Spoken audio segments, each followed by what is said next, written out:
Alrighty, here's a little update on the Ford Fairlane. We've got power steering delete and a dipstick.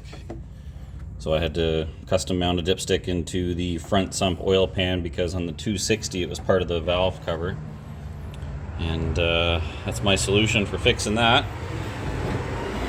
We've got throttle and clutch all hooked up, so there is the master cylinder tucked away underneath there.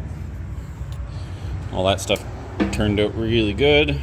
There's a lot of work to put it in though.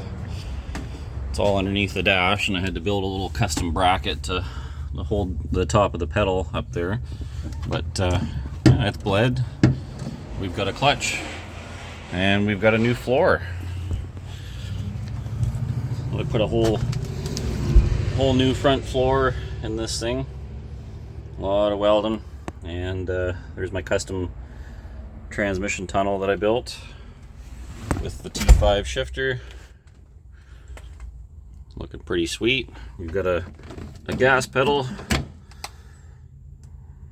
so the pedal layout I think is pretty good. I just had to cut a little bit off of the brake pedal because it was too wide and too close to the clutch, and actually managed to get the emergency brake fitting back in there, and that's the heater control. So all that stuff went right back into place. I'm really happy about that, and really happy with how the shifter works. I was trying to take the pin out of here to get the column shifter off, but it doesn't want to budge, so we'll just leave it in place. I think ain't hurting nothing. And yeah, nice new floors. So let's take a peek underneath and I'll show you the rest of it. Well, that's what's left of the original floors. They were pretty shot. Not much left there. She's all solid now.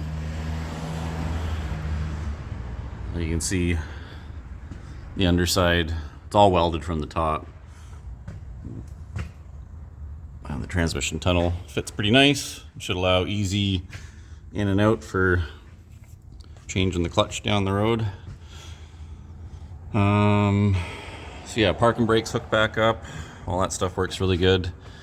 I've got new U-joints in the drive shaft, so I got an adapter conversion U-joint, it's called, to go from the Mustang T5 yoke to the I think it's 1310 special or something.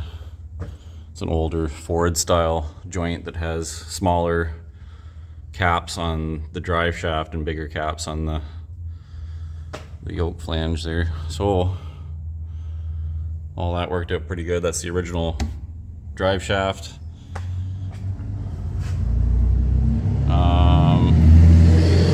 I did not do the rear floors. We're leaving that until after it's running.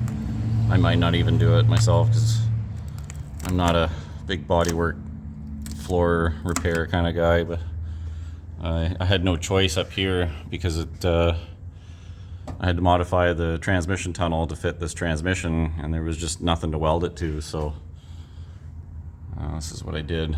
16 gauge new steel. The structural integrity of this car has gotten better. There's the slave cylinder set up for the clutch. So this is a pull type. So this contracts in and it's attached to the frame up front. And then I just had to extend that rod to hook onto the clutch fork. Pretty easy stuff. It's got the original 260 Fairlane exhaust manifolds on there. That's about the only thing I can find that'll fit. So that's what we're going with. And I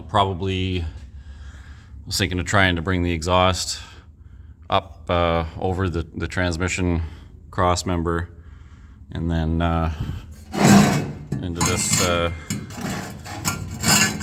this Y-pipe flange thing that I got left over from another project, and that'll go like somewhere around here, and then it'll be 3-inch all the way to the back. And I've got stainless 3-inch material here, and a nice stainless 3-inch muffler that I had in stock. And After that, it'll be fuel system and the wiring. So the fuel system, I got an issue with this tank here. It's done for. That tank has so much crud and nastiness in it. There was water sitting in it. Somebody put a new sending unit in there not too long ago. That's fairly recent, but the amount of junk that was on there, I could tell when I was pumping it out, because my electric fuel pump, it was struggling to get the fuel out. So these tanks are unique to the Wagon, and from what I can see, that they're not available to buy new. So I'm really thinking I'll either have to build a custom tank that fits underneath here, so maybe I'll build one out of sheet metal. It's not going to be too hard, I guess. Just a square or rectangular tank that fits in there. Or I could put a fuel cell in the trunk in the back that's accessible from the rear window. I don't know. Probably have to build a tank for back here.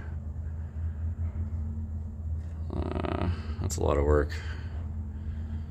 Have to weld it up and leak check it, and we'll see. Fuel lines are on this side now, so I just removed the old fuel line that was over here. So I route those along the frame and then down this side once I get the exhaust finished. Yeah, but I'm not too sure what to do about this fuel system.